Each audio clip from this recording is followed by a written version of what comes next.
মৰমৰ ছাত্ৰ ছাত্ৰীসকল, এতিয়া আমি গুণোৎসৱ তৃতীয় পৰ্যায়ত 2024 চতুৰ্থ শ্ৰেণীৰ প্ৰথম দিনৰ প্ৰশ্নকাকতখন মেথমেটিক্সৰ গণিতৰ এতিয়া আমি সমাধান কৰোঁ। 27 আছে আয়তীয় ঘনকেইটাৰ মুঠ তলৰ সংখ্যা কিমান? আমি জানো যে আয়তীয় ঘনকৰ যেনেকৈ বাকচৰ তল কেইটা আছে বাৰু, আমি চাওঁ কেইটা আছে 6টা, হয় নাই? কেইটা তল আছে 6টা। তো বি অপশ্যনটো উত্তৰ হ'ব। ইয়াত তাৰপিছত হৈছে 3409 অংক লিখি লিখিব 3409। আমি কিদৰে লিখিম? আমি 3409 এককত কি 3409 একক 9 হ'ব। আৰু দশকত কি আছে? দশকততো নাই, একক দশক 3400 400 শতকত 4 আছে 3409 3409 এইটো লিখিম। কোনটো আছে 3409 চি অপশ্যনটো দিব। পিছৰটো ছয়ানিকাই 900 টকালৈ বজাৰলৈ গ'ল, তাৰে 750 টকাৰে আইতাকৰ বাবে এযোৰ মেখেলা চাদৰ কিনিলে। তাইৰ হাতত কিমান টকা ৰৈ গ'ল? 900 টকালৈ গ'ল, তাৰমানে তাৰ 900 টকা আছিলে, 750 টকাটো তাই এযোৰ মেখেলা চাদৰ কিনিলে, মানে খৰচ কৰি দিলে, মানে কমি গ'ল। তো 900ৰ পৰা আমি যে 750 কমাই দিওঁ মানে কি বিয়োগ কৰি দিওঁ, তেনেহ'লে কিমান পাম? 900ৰ পৰা আমি কি কৰিম 750 বিয়োগ কৰি দিম। 0ৰ পৰা 0 গ'লে 0, ইয়াৰ একদৰ ধাৰ কৰিলোঁ, 10ৰ পৰা 5 গ'লে 5, ইয়াত 8, 8ৰ পৰা 7 গ'লে 1, তাৰমানে কিমান পালোঁ আমি 150। তো কোনটো উত্তৰ হ'ব? 150 বি অপশ্যনটো উত্তৰ হ'ব। তাৰপিছত 30 তলৰ চানিকীটোৰ খালী ঠাইত কি বহিব? 63 এনেকৈ 1 আছে, 39 আছে, 36 আছে, 18 দিছে, 9 দিছে। আমি এইপিনৰ পৰা চাওঁ 9ৰ নামতাৰো চাই 9 গুণ 9 9 গুণ 18 3 গুণ 27 4 গুণ 36 5 গুণ 45 6 গুণ 54 7 গুণ 63, হয় নাই? কি হ'ব 27, ইয়াত কি বহিব 27। তো কোনটো অপশ্যন? 27।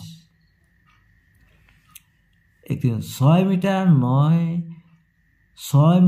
9 চেণ্টিমিটাৰত কিমান চেণ্টিমিটাৰ? 6 মিটাৰ 9 চেণ্টিমিটাৰত কিমান চেণ্টিমিটাৰ হ'ব? আমি যদি চাওঁ 6 মিটাৰ আছে আৰু 9 চেণ্টিমিটাৰ কিমান চেণ্টিমিটাৰ? আমি জানো যে 100 চেণ্টিমিটাৰত 1 মিটাৰ। তো মিটাৰটো যদি আমি চেণ্টিমিটাৰ কি কৰিব লাগিব? 100ৰে পূৰণ কৰি দিব লাগিব, তেতিয়া আমি চেণ্টিমিটাৰ পাই যাম। আৰু 9টো চেণ্টিমিটাৰ আছেই, তেনেহ'লে কিমান হ'ব? 6ৰ লগত যদি 100 পূৰণ কৰি কিমান হ'ব? 600 চেণ্টিমিটাৰ আৰু 9 চেণ্টিমিটাৰ।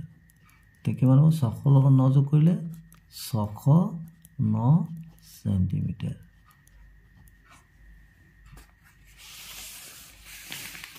আমি কিমান পালোঁ? 609 চেণ্টিমিটাৰ। চি অপশ্যনটো উত্তৰ হ'ব। বৃত্ত এটাৰ একেবাৰে সোঁমাজৰ বিন্দুটোক কি বুলি কোৱা হয়?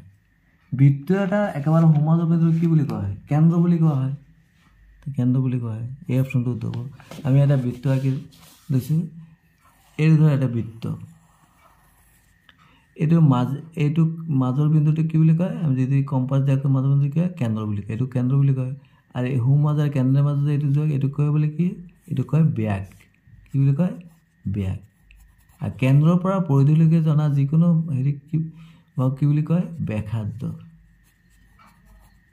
কি বুলি কয়? ব্যাসাৰ্ধ।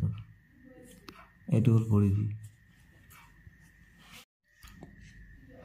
এতিয়া আমি পিছৰ প্ৰশ্নলৈ আগবাঢ়িছোঁ। 33 ফুলনি এখনত 12 শাৰী ফুল পুলি আছে, যদি প্ৰত্যেক শাৰীতে 12 জোপাকৈ ফুল পুলি আছে, ফুলনিখনত মুঠ ফুল পুলিৰ সংখ্যা কিমান?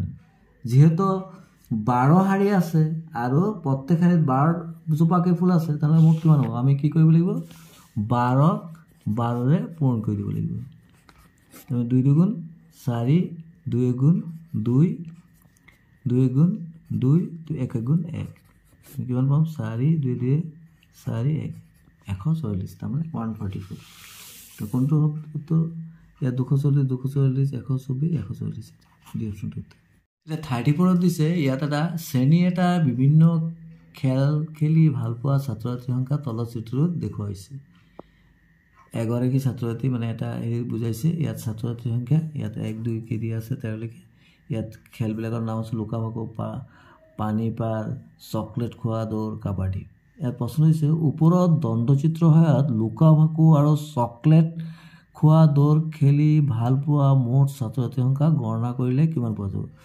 লুকা ভাকু কিমান আছে? ইয়ালৈকে আছে 6। আৰু কি আছে? চকলেট খোৱা দৌৰ। চকলেট খোৱা দৌৰ কিমান আছে? ইয়ালৈকে আছে, তাৰমানে কিমান আছে? 4।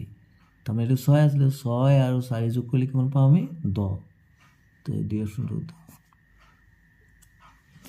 পিছৰ প্ৰশ্ন ফুট ফুটকৈ থকা ৰেখাটোৰে তলৰ কোনটো চিত্ৰক সমানে মিলি যোৱাকৈ দুটা ভাগত ভাগ কৰিব? কোনটো ভাগ কৰিব? সমমিতি। এইটো ভাগ কৰিব। এইটো যদি একদম এনেকৈ পোনে পোনেতো একদম একেই দেখিব নাই, এইটোতো নহ'ব, এইটো বেলেগ হৈ যাব, এইটোও বেলেগ হৈ যাব, এইটোও বেলেগ হৈ যাব। তো এই অপশ্যনটো 5, 7, 9ৰে লিখিব পৰা আটাইতকৈ ডাঙৰ সংখ্যাটো কি? আমি কি কৰিলোঁ? একেবাৰে ইয়াত 3টা যিহেতু অংক দিছে, তাৰমানে শতকত 9 হ'ব, দশকত 7 হ'ব আৰু এককত 5 হ'ব, তাৰমানে 975। তাৰমানে দেখিলোঁ ডি অপশ্যনত 975 আছে। পিছৰ প্ৰশ্ন 7 মিটাৰ 20 চেণ্টিমিটাৰৰ লগত 3 মিটাৰ 30 চেণ্টিমিটাৰ যোগ কৰিলে যোগফল কিমান হ'ব? কি দিছে? 7 মিটাৰ আৰু 20 চেণ্টিমিটাৰ। ইয়াৰ লগতে যোগ কৰিব দিছে কি? 3 মিটাৰ আৰু 30 চেণ্টিমিটাৰ। তো কিমান হ'ব যোগ কৰিলে? 0, 3, 2, 5, এইটো মিটাৰত আছে, এইটো চেণ্টিমিটাৰত আছে। তো কিমান হ'ব? 7, 3, 10, তাৰমানে 10 মিটাৰ 50 চেণ্টিমিটাৰ। ক'ত আছে? 10 মিটাৰ 50 চেণ্টিমিটাৰ। এই অপশ্যনটো আছে।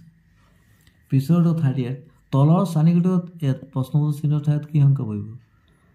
চাৰিকোণটো ভালকৈ চাব লাগিব। আমি দেখিছোঁ যে এনেকৈ যদি কৰোঁ, এইটো 7 দুগুণ 14 এনেকৈ আছে, 8 দুগুণ 16, 6 দুগুণ 12, তাৰ 9 আছে ইয়াত। এইটো অপজিট কি হ'ব? 9ৰ লগত 2 গুণ 9 দুগুণ 18 হ'ব। তেনেহ'লে চি অপশ্যনটো শুদ্ধ। ইয়াৰ পিছত প্ৰশ্ন খালী বাকচত কি সংখ্যা বহিব? 25 পূৰণ 50। 25ৰ লগত 50 পূৰণ কৰিলে কি হ'ব? একেবাৰে যি কথা, 0টোতো হ'বই সোঁ চাইডত। 5 দি 5 25টো আমি জানো 125, তাৰমানে 1, 2, 5, 0 হ'ব, তাৰমানে এইটো হ'ব। বা তোমালোকে 25ৰ লগত 50 পূৰণ কৰিব চাবা। 40 বৃত্ত এটাৰ ব্যাসৰ মাপ 14 চেণ্টিমিটাৰ হ'লে ব্যাসাৰ্ধৰ মাপ কিমান হ'ব? আমি জানো যে বৃত্তৰ ব্যাসাৰ্ধটো যদি ব্যাস দিয়া থাকে, এইটো কি হ'ব? ব্যাসৰ আধা হয়।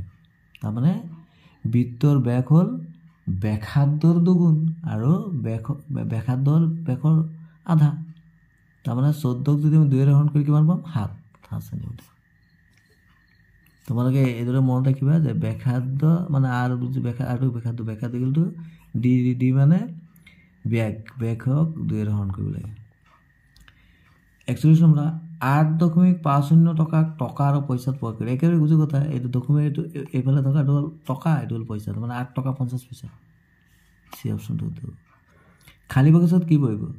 তাৰমানে হৰণ কৰিলেও 54ক আমি 6 নামতো আমি জানি 6 9 গুণ 54, তো 9 হ'ব। ডি অপশ্যনটো উত্তৰ। 43 42গৰাকী ল'ৰা ছোৱালীৰ মাজত 7জনীয়া দল গঠন কৰিলে মুঠ দলৰ সংখ্যা কিমান হ'ব? 7জনীয়া, তাৰমানে আমি কি কৰিব লাগিব? 42ক 7ৰে হৰণ কৰিব। আমি 7ৰ নামতো জানো 6 7 গুণ 42, তো 6 হ'ব, তাৰমানে 42ক আমি 7ৰে হৰণ কৰি দিম। 44 পুতলা এটাৰ দাম 250 টকা হ'লে তেনেকুৱা 3টা পুতলাৰ দাম কিমান হ'ব? তেনেকুৱা 250 এটা, তো 3টা হ'ব কি হ'ব? 250ক আমি কি কৰিম? 3ৰে পূৰণ কৰি দিম। 3 0 0 3 5 গুণ 15 5 কৰিলে 1 3 গুণ 6 7 750। তো এই অপশ্যনটো উত্তৰ হ'ব। মৰমৰ ছাত্ৰ ছাত্ৰীসকল, এতিয়া আমি গুণোৎসৱ তৃতীয় পৰ্যায়ত 2024ৰ 4ৰ্থ শ্ৰেণীৰ প্ৰথম দিনৰ এতিয়া EVS পাঠ্য কৰিছোঁ। EVS ইয়াত দিছে তলৰ চিত্ৰখনত কোনটো প্ৰাণীৰ বাসস্থান দেখুওৱা হৈছে? মৰমৰ ছাত্ৰ ছাত্ৰীসকল, তোমালোকে ভালদৰে চোৱাচোন কি হ'ব। এইটোতো ঘোঁৰাৰ ঘৰটো নহ'ব, বাঘৰ নাথাকে ইয়াত, গৰুটো গোহালিত থাকে, এইটো গৰু, এইটো কি হ'ব? হাঁহৰ গঁৰাল হ'ব। কীট পতংগৰ পৰা শস্য ৰক্ষা কৰিবলৈ কি কৰা উচিত? মাটি চহাব লাগে, কৃত্ৰিম সাৰ ব্যৱহাৰ কৰি মাটি সাৰুৱা কৰিব লাগে, শস্যত উপযুক্ত পৰিমাণৰ কীটনাশক ঔষধ দিব লাগে, মাটিত গোবৰ সাৰ ব্যৱহাৰ কৰিব লাগে। কীটনাশকৰ পৰা বাচিবলৈ আমি কি কৰিব? কীটনাশক দিব লাগিব উপযুক্ত পৰিমাণত। চি অপশ্যনটো। আমাৰ ৰাষ্ট্ৰীয় পতাকাখনৰ সেউজীয়া ৰংটোৱে কিহৰ প্ৰতীক? এইটো হ'ব উৰ্বৰা, সমৃদ্ধি আৰু মংগলময়তাৰ প্ৰতীক। আমি জানো যে ৰাষ্ট্ৰীয় পতাকাৰ যি 3টা ৰং থাকে, বগা ৰংটোৱে কি বুজায়? মাজৰ সত্য আৰু শান্তিৰ প্ৰতীক, এইটো বগা ৰংটোৱে বুজায়। আৰু শক্তি আৰু সাহসৰ প্ৰতীক এইটো হ'ল গেৰুৱা ৰংটোৱে বুজায়। আৰু সেউজীয়া ৰংটোৱে কি বুজায়? উৰ্বৰা, সমৃদ্ধি, মংগলময়তা বুজায়। অপশ্যনটো উত্তৰ। তাৰপিছতো কৃষিকাৰ্যত নাঙলৰ সলনি ট্ৰেক্টৰ ব্যৱহাৰৰ এটা কাৰণ কি বুলি ভাবা? ট্ৰেক্টৰে হাল বালে বেছি সময়ৰ প্ৰয়োজন হয়, ট্ৰেক্টৰে হাল বালে বহুত মানুহৰ প্ৰয়োজন হয়, ট্ৰেক্টৰে কম সময় আৰু কম পৰিশ্ৰমত বহুখিনি মাটি খেতি কৰিব। এইটো শুদ্ধ হ'ব, কাৰণ ট্ৰেক্টৰে কৰিলে কি হয়? সময়ো কম লাগে আৰু পৰিশ্ৰম কম লাগে, আৰু বহু মাটি আমি অতি সোনকালে চহাব পাৰি। পিছত উৎসৱ সকলোৱে মিলি পালন কৰাৰ কাৰণে কি বুলি ভাবা? কেলৈ পালন কৰিছোঁ? মানে মানুহৰ মাজত ভাতৃত্ববোধ বঢ়াব। এই অপশ্যনটো শুদ্ধ হ'ব, কাৰণ কি উৎসৱ সকলোৱে মিলি আমি আমাৰ মাজত কি বাঢ়ে? ভাতৃত্ববোধ বাঢ়ে। 50 নম্বৰ, শুদ্ধ উত্তৰটো বাছি লোৱা। পানী উতলালে ৰোগ সৃষ্টিকাৰী বীজাণুবোৰ ধ্বংস হয়, পানীৰ ভাপ চেঁচা কৰিলে বাষ্পীভৱন ঘটে, পানী উতলালে ভাপলৈ পৰিৱৰ্তন হোৱা প্ৰক্ৰিয়াটোক ঘনীভৱন বোলে, পানী উতলালে পানীৰ ৰং সলনি হয়। এইকেইটা নহ'ব, পানী উতলালে কি হয়? ৰোগ সৃষ্টিকাৰী বীজাণুবোৰ ধ্বংস হয়। প্ৰথমটো শুদ্ধ। 51, শুদ্ধ উত্তৰটো বাছি লোৱা।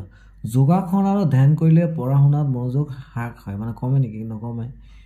যোগাসন আৰু ধ্যান কৰিলে পঢ়া শুনাত মনোযোগ বৃদ্ধি হয়, যোগাসন আৰু ধ্যান কৰিলে আমাৰ বেমাৰ হয়, যোগাসন আৰু ধ্যান কৰিলে আমাৰ মন বেয়া। এইটো কিন্তু নহ'ব, কোনটো হ'ব? বি অপশ্যনটো। আমি যোগাসন আৰু ধ্যান কৰিলে আমাৰ পঢ়া শুনাত মনোযোগটোকে বৃদ্ধি পায়।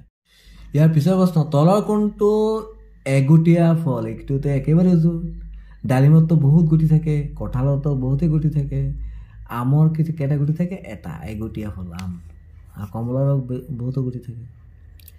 53, হাঁহৰ ঠোঁট বহল আৰু চেপেটা হোৱাৰ কাৰণ কি? কাৰণ এবাৰতে সৰহকৈ খাদ্য খাব পাৰি। 54, মানচিত্ৰৰ ওপৰৰ অংশই কোনটো দিশ বুজায়? ওপৰত কি বুজায়? আমি মানচিত্ৰত দেখিছোঁ নে? এনেকৈ থাকে যে ওপৰত কি বুজায়? উত্তৰ, দক্ষিণ এনেকৈ বুজায় না? ওপৰত কি বুজায়? উত্তৰ। 54, পানীৰ নাটনি হ্ৰাস কৰিবলৈ তুমি কি কৰিবা? কম। ব্যৱহাৰৰ পিছত পানীৰ টেপ খুলি থ'ম, এইটোতো বেছি নষ্টই হ'ব। বাচন মাজি থাকোঁতে পানীৰ টেপটো খুলি থ'ম, এইটোতো বেছি পানী নষ্ট হ'ব। কাপোৰ ধোওঁতে প্ৰয়োজনতকৈ অধিক পানী ব্যৱহাৰ, এইটোও পানী নষ্ট হ'ব। বৰষুণৰ পানী আমি কি কৰিব লাগিব? সংৰক্ষণ কৰিব লাগিব।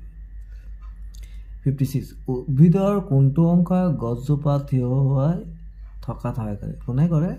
শিপাবোৰে কৰে, হয় নাই? তো এই অপশ্যনটি শুদ্ধ। পাতেতো উদ্ভিদৰ খাদ্য প্ৰস্তুত কৰে। 57, বৰলে বিন্ধিলে বিষৰ পৰা ৰক্ষা পাবলৈ তলৰ কোনটো উপায় অৱলম্বন কৰিবা? আমি জেনেৰেলি কি কৰোঁ? হালধি ৰস দি লগাওঁ। বৰলে বিন্ধিলে অংশত আমি কি কৰোঁ? হালধি ৰস লগাব লাগিব। তলৰ মানচিত্ৰখনৰ সহায়ত অসমৰ পশ্চিম ফালে থকা ৰাজ্যখনৰ চিনাক্ত কৰা। আমাৰ অসমৰ পশ্চিম ফালে কি আছে? পশ্চিমবংগ আছে। বি অপশ্যনটো শুদ্ধ। Thanks for watching. Stay connected. মৰমৰ ছাত্ৰ ছাত্ৰীসকল, তোমালোকলৈ অশেষ ধন্যবাদ থাকিল। তোমালোকে ভিডিঅ'টো ভালদৰে চাবা আৰু প্ৰশ্ন কাকতখন কৰিবলৈ যত্ন কৰিবা। ধন্যবাদ।